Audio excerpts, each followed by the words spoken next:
So up in 1735, up there full of young boys with misdemeanor allegations who were treated differently to those who steal millions. Yes, true. And they are stowed away in that dungeon without any form of rehabilitation. Just today, I represented a young mother of 3 who was lost in 1735. For 71 days she was there.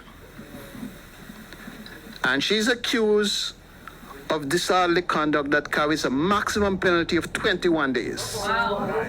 And she was lost there for 71 days. Wow. I was in court today, or was it yesterday? And I sat and I listened to the justice meeting out to a young man who reported that he actually was out of curfew. But the reason why he was out on the road is that he came home from work and he had no water. So he went to the pipe which is just outside his yard. But when he went to that pipe, there was no water there. So he went to another pipe down the road and the police came, saw him filling the water bottle. And he says to them, he wanted water to wash his hand. But they locked him up. For 3 days he was locked up. So he lost his job. He came to the court, he told the magistrate, I am guilty, I was out of curfew, but this is the explanation. The magistrate say, $1,000, can you pay it next week? He's not working. He lost his job, how is he gonna pay it next week?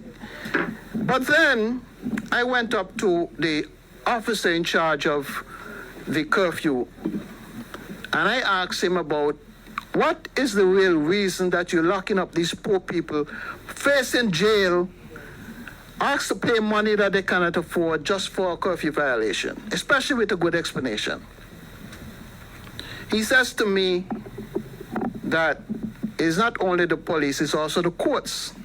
So I asked him what he means. He said, well, he had a case where a man who was from India, who tested positive for COVID. And while he was positive, he went to the supermarket to mix with the public. Not only once, but twice, 2 different occasions he went, and he was arrested and taken before the court. But he says, somebody who is cool and also smooth told him that they know the magistrate. So it's not going to be no problem. But he told me when the case came to be heard, the magistrate told him he understand, reprimand and discharge, and pay $500 on the other charge. Imagine that. I am saying we can do better. We can do better.